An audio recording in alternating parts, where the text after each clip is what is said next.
초막절의 중간에 예수님은 성전으로 올라가십니다. 하나님 아버지의 임재가 있는 곳, 주님의 언약과 법궤가 있는 곳으로 가십니다. 그리고 그곳에서 예수님은 하나님의 말씀을 풀어서 가르치십니다. 예수님이시니까 얼마나 주옥 같은 완전한 하나님의 말씀을 전하셨을까요? 그런데 지금 유대인들에게는 그 소리가 들리지 않습니다. 교회에 와 있다고, 예배하는 자리에 와 있다고 다 은혜를 받는 것은 아닙니다. 오늘 유대인들은 주님의 말씀을 듣고도 은혜를 못 받습니다. 예수님의 말씀을 듣지만 은혜를 못 받는 것입니다. 여러분들은 제가 설교해도 은혜를 받으시는 분들이 간혹 계신데, 오늘 유대인들은 저보다 100배는 더 좋으신, 훨씬 훌륭하신 예수님께서 설교하시는데 은혜를 못 받습니다. 그리고 온통 관심이 다른 데 가 있습니다. 왜 그럴까요? 그들의 편견과 선입견 때문입니다. 그들의 마음이 온통 다른 곳에 가 있기 때문입니다. 오늘 예수님은 하나님의 말씀에 대해서 정확하게 말씀하시지만 그것이 유대인들의 귀에는 들리지 않습니다. 그들은 편견에 사로잡혀 있습니다.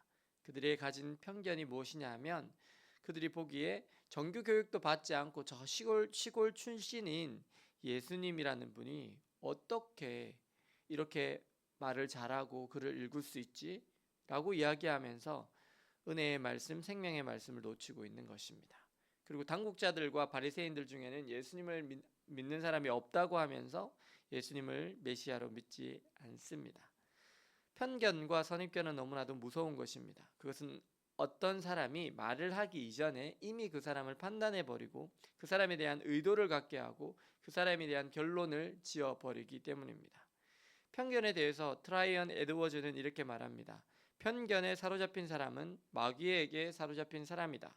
편견은 진실을 볼 수 없도록 가리고 최악의 마귀이다.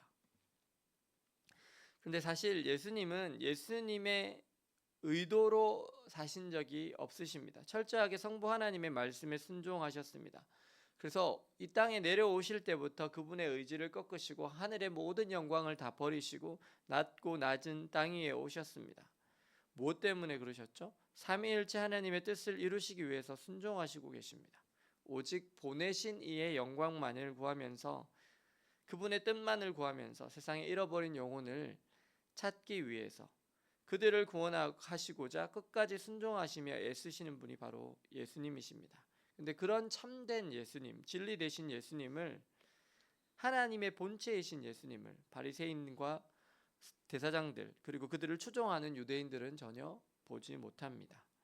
그것은 예수님을 바라보는데 율법이라는 편견에 맞추어서 바라보기 때문입니다. 자신들이 지키고 있는 몇 가지 조항, 율법의 큰 맥락, 본질이라고 생각하는 그것 때문에, 그러니까 안식일을 지키는 것이죠. 여기서는 그거 하나에 사로잡혀서 예수님을 보니까 예수님이 보이지 않는 것입니다. 왜 예수님이 안식일에 병자를 고치셨다는 이유 하나로, 또 안식일에 병자를 사랑하셔서 깨끗하고 온전하게 만들었다는 그 이유만으로 그들은 예수님을 죽이려고 합니다. 그런데 이런 선입견과 편견이 이들에게만 있을까요? 우리에게도 있습니다. 우리도 많이 판단합니다. 우리가 생각하는 나름의 가정상이 있어요. 우리가 생각하는 나름의 남편상이 있어요. 우리가 생각하는 이상적인 아들과 딸이 있습니다. 그래서 이렇게 해야 되는데 이렇지 않아서 우리가 생각하는 이상적인 고3이 있어요. 재수생의 모습이 있어요. 그래서 고3은 이래야 되고 재수생은 이렇게 공부를 해야 되는데 이러지 않아서 우리가 화가 나는 거죠. 화가 나는 거예요.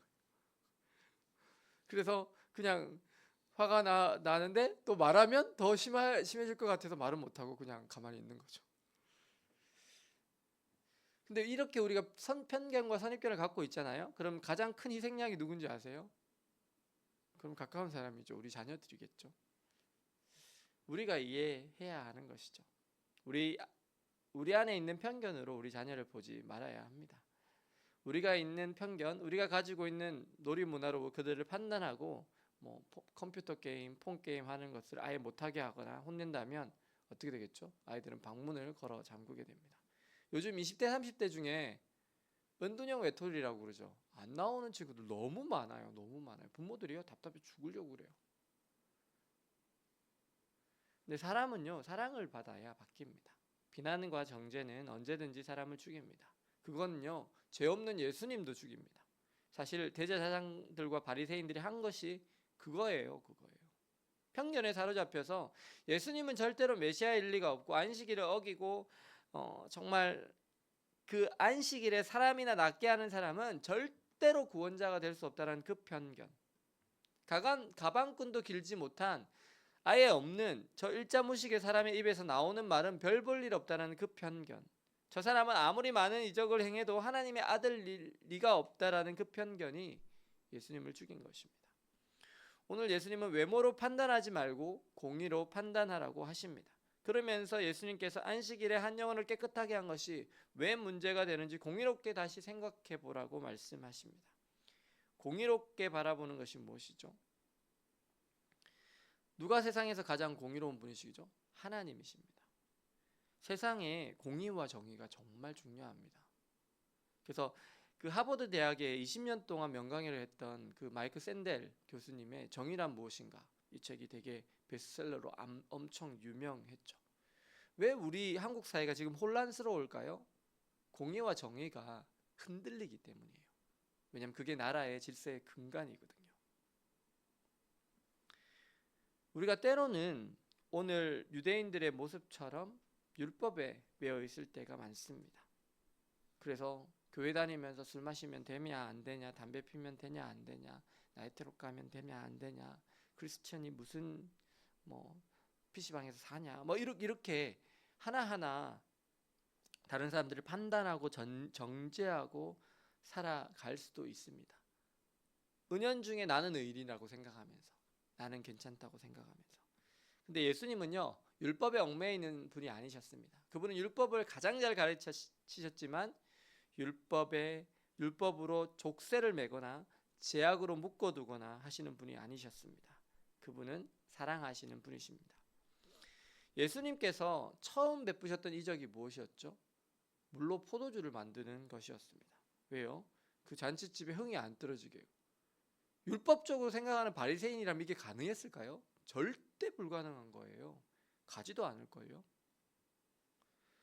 저는 중동의 혼인잔치에 참여한 적이 있는데요, 거기에 가면 밤새도록 춤을 춰요. 일주일 동안 밤새도록 젊은 남녀들이, 그러니까 피로연 하듯이 이렇게 춤을 추고, 피로연이 아니죠, 우리 뭐라고 그러죠?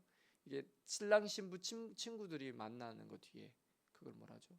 어쨌든 뒤풀이도 아니고 뭔지 모르겠어요. 어쨌든 있는데 그런 것처럼 춤추면서 밤새 노는 거예요. 거의 7일 정도로 그렇게 노는 거예요. 그럼 제가 질문 하나 할게요. 그 춤을 예수님이 같이 췄을까요? 안 췄을까요? 추고 놀았을 것 같아요. 제자들하고 같이. 예수님과 바리새인들의 갈등의 핵심은 예수님이 바리새인들의 눈에는 경건하게 보이지 않는다라는 거였어요. 바리새인들은 전도 목적 아니면 세리나 창녀들은 보지도 않는데 예수님은 매일 세리와 창기와 같은 사람과 진짜 친구처럼 사는 거예요. 먹고 포도주도 드셨겠죠? 마시고. 그러면서 그 제자들이 안식일에 보리 이삭을 베고 잔치집에 가서 포도주나 만들고, 그러면서 안식일에 안 고쳐도 되는 사람 고치고, 그게 바리새인들 눈에 보기에는 꼴보기가 싫은 거예요. 거슬리는 거예요. 그런데 예수님은요, 핵심을 알고 계시죠. 사람은요, 비난받거나 정죄당하거나 판단받아서 절대 변하지 않는다는 사실을 아시는 것입니다. 그래서 예수님은 있는 모습 그대로 사랑하십니다. 혼인잔치집 주인을 사랑하시고요, 그 집에 있는 손님들을 사랑하고요, 찬기와 같은 가늠하다가 현장에서 붙잡힌 여인도 그 모습 그대로를 정죄하지 않고 사랑하셨어요. 그리고 세리도 사랑하시는 것이죠. 사랑하는 여러분, 언제나 사랑이 먼저입니다. 내 자식, 내 남편, 내 아내, 내 이웃 지적하기보다 그냥 그대로 사랑해 주십시오. 그 모습 그대로를 묻지도 말고 따지지 말고 사랑해 주세요. 맞아요. 수십 년 살았는데 아직도 안 변해서 힘든 것 알아요. 아직도 정신 못 차리는 것 같아서 마음이 아플 때도 있을 수 있죠. 근데 그런 마음이 들면 그 마음 그대로를 하나님 앞에 쏟아 놓으시고, 우리 예수님의 방법으로 우리 가족과 이웃을 사랑하셔서 인내로서 내가 선 땅에서 하나님의 나라를 잘 이루어 가시는 저와 여러분들 되시기를 예수님의 이름으로 축원합니다. 기도하시겠습니다. 사랑해 주님, 저희들이 때로는 바리새인과 같았습니다. 내 남편 또는 내 자녀를 있는 모습 그대로 온전히 사랑하지 못했습니다. 주님, 제가 저의 이웃을 있는 모습 그대로 사랑하지 못했습니다. 그러면서 마음속으로 비난하고 정죄하고 원망하였습니다. 하나님, 저는 예수님을 닮고 있는 줄 알았는데 이제 보니 바리새인적인 모습이 꽤 많았습니다. 주님, 저희 안에 예수님의 사랑의 마음을 충만하게 부어 주시옵소서. 그래서 주님의 사랑으로 풍성하여서 나의 가족과 나의 이웃을 있는 모습 그대로 사랑하게 하여 주옵소서. 그래서 정말 주님이 우리를 사용하셔서 정말 영혼을 살리고 세우시는 역사가 저의 삶 가운데 이루어지게 하여 주옵소서. 예수 그리스도의 이름으로 기도드립니다. 아멘.